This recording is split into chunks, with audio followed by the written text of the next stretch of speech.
നമ്മൾ ചില ആളുകളെയൊക്കെ ഫോൺ വിളിച്ചാൽ ബിസിയാ പിന്നെ വിളിക്കേ എന്ന് പറയുന്ന ആൾക്കാർ. ഇപ്പം മലയാളികൾ വല്ലാത്ത തിരക്കിലാണ്. ഓരോ ദിവസവും 100 കൂട്ടം കാര്യങ്ങൾക്ക് നടുവിലാണ്.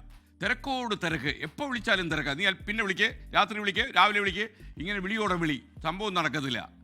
ഈ തിരക്കിൻ്റെ ഇടയിൽ, ഈ അലച്ചിലിനിടയിൽ വളരെ പ്രധാനപ്പെട്ട ചില ജോലികൾ നിർവഹിക്കാൻ പല ആൾക്കാരും മറന്നുപോകും. അങ്ങനെ എനിക്ക് പറ്റിയില്ലടേത്, ഞാൻ വിട്ടുപോയി, തിരക്കല്ലേ, തിരക്കോട് തിരക്ക്, അങ്ങനെ പരാതി പറയുന്ന ഒരുപാട് ആൾക്കാർ നമുക്ക് ചുറ്റുമുണ്ട്.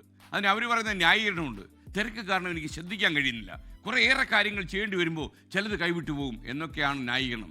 എന്നാലും പലപ്പോഴും ഇക്കൂട്ടർ വിട്ടുപോകുന്നത് അടിയന്തരമായി ചെയ്യേണ്ട ചില കാര്യങ്ങളായിരിക്കും. വളരെ പ്രധാനപ്പെട്ട പ്രയോറിറ്റിയുള്ള ചില കാര്യങ്ങൾ ഈ അലച്ചിൽ എന്ന് പറയുന്ന അവർ പറയുന്ന തിരക്കിനിടയിൽ അവർ കൈവിട്ട് കളയും.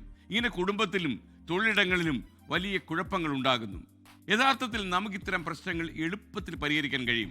കുറച്ച് ശ്രദ്ധയോടെ കാര്യങ്ങൾ ചെയ്യണമെന്ന് മാത്രം. ഒരു ഉദാഹരണം പറയാം. നമ്മൾ തിരക്കേറിയ ഒരു റോഡിലൂടെ വണ്ടി ഓടിച്ചു പോകുന്നു, കാർ ഓടിച്ചു പോകുന്നു വെച്ചോ, 100 കണക്കിന് വാഹനങ്ങൾ റോഡിൽ കാണുമല്ലോ.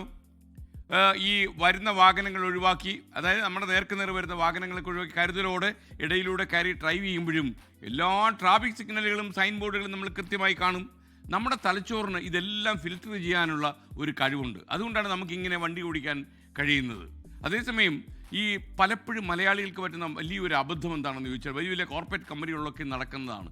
അപ്പോൾ ഈ മലയാളിക്കൊരു ഒരു ഒരു ധാരണയുണ്ട്, അവൻ വലിയ ഓർമ്മശക്തിയാണെന്ന്. അതുകൊണ്ട് അവനൊരു തുണ്ടുപേപ്പർ പോലും അവൻ്റെ കാണില്ല. അവൻ മേലുദ്യോഗസ്ഥൻ പറയുന്നതൊക്കെ കാര്യങ്ങൾ ഇങ്ങനെ നിരന്തരമായി കേട്ടുകൊണ്ടിരിക്കും. മേലുദ്യോഗസ്ഥൻ തുണ്ടൊക്കെ വെച്ചായിരിക്കും പറയുന്നത് 1 2 3 1 2 3 4 5 ഇങ്ങനെ ലിസ്റ്റ് ചെയ്ത് പറയും. അവനെല്ലാം ഓർമ്മയിൽ സൂക്ഷിക്കും. വളരെ പ്രധാനപ്പെട്ട ചില കാര്യം വിട്ടുപോകും. അത് കഴിഞ്ഞ് മേലുദ്യോഗസ്ഥൻ എപ്പോഴെങ്കിലും അത് ചെയ്തിരുന്നു ചോദിക്കുമ്പോഴാണ് അയ്യോ മറന്നുപോയി എന്ന് പറയുന്നത്. നമ്മുടെ ഓർമ്മയ്ക്ക് പരിമിതിയുണ്ടെന്നും ചിലപ്പോഴൊക്കെ അലച്ചിനിടെ നമ്മൾ വിട്ടുപോകുമെന്ന് കരുതി നമ്മളൊരു തുണ്ട് പേപ്പറിൽ ഇതൊക്കെ കുറിച്ച് വെച്ചാൽ, ഞാനൊക്കെ അങ്ങനെയാണ് ചെയ്യുന്നത്. ഒരു ദിവസം വരുമ്പോൾ രാവിലെ എല്ലാം ഒരു പേപ്പറിൽ ഇങ്ങനെ ലിസ്റ്റ് ചെയ്ത് വെക്കും. എന്നിട്ട് നമ്മൾ ടിക്ക് മാർക്കിടും നമ്മൾ ചെയ്ത കാര്യങ്ങൾ. വൈകുന്നേരം എടുത്ത് നോക്കുമ്പോൾ ഒരു 10-15 കാര്യങ്ങൾ നമുക്ക് ചെയ്യാൻ ബാക്കിയാകും. അതുകൂടെ നമ്മൾ ചെയ്തിട്ട് വീട്ടിൽ പോകും. അങ്ങനെയാണെങ്കിൽ, അതല്ലെങ്കിൽ നമ്മൾ പല കാര്യങ്ങളും, പ്രത്യേകിച്ച് നിയമപരമായ കാര്യങ്ങളൊക്കെ കൃത്യസമയത്ത് ചെയ്തില്ലെങ്കിൽ നമ്മൾ ആപ്പിലായി പോകും. അതുകൊണ്ട് തന്നെ നിങ്ങൾ ഓർമ്മകൾക്ക് പരിധിയുണ്ട്. അതുപോലെ തന്നെ ഇല്ലാത്ത അലച്ചിൽ, ഇല്ലാത്ത തിരക്കുണ്ടെന്ന് ഭാവിച്ച് നടക്കുകയും ചെയ്യരുത്. കൃത്യമായി കാര്യങ്ങൾ, എപ്പോഴെങ്കിലും നിങ്ങൾക്ക് സംശയം വന്നാൽ തിരക്കിനിടയിലൂടെ നമ്മൾ ആ കാർ ഓടിച്ചു പോകുന്ന കഥയില്ലേ, അത് ഓർക്കുക. പ്രിയപ്പെട്ട പ്രേക്ഷകരെ, അത്യാവശ്യമുള്ള കാര്യങ്ങൾക്ക് എപ്പോഴും മുൻഗണന നൽകാൻ നമ്മൾ ശ്രമിക്കണം. അല്ലാത്തവ ഒഴിവാക്കിയാലും കുഴപ്പമില്ല. അതിനുള്ള ശ്രമം നമ്മുടെ ഭാഗത്തുനിന്നുണ്ടാകട്ടെ.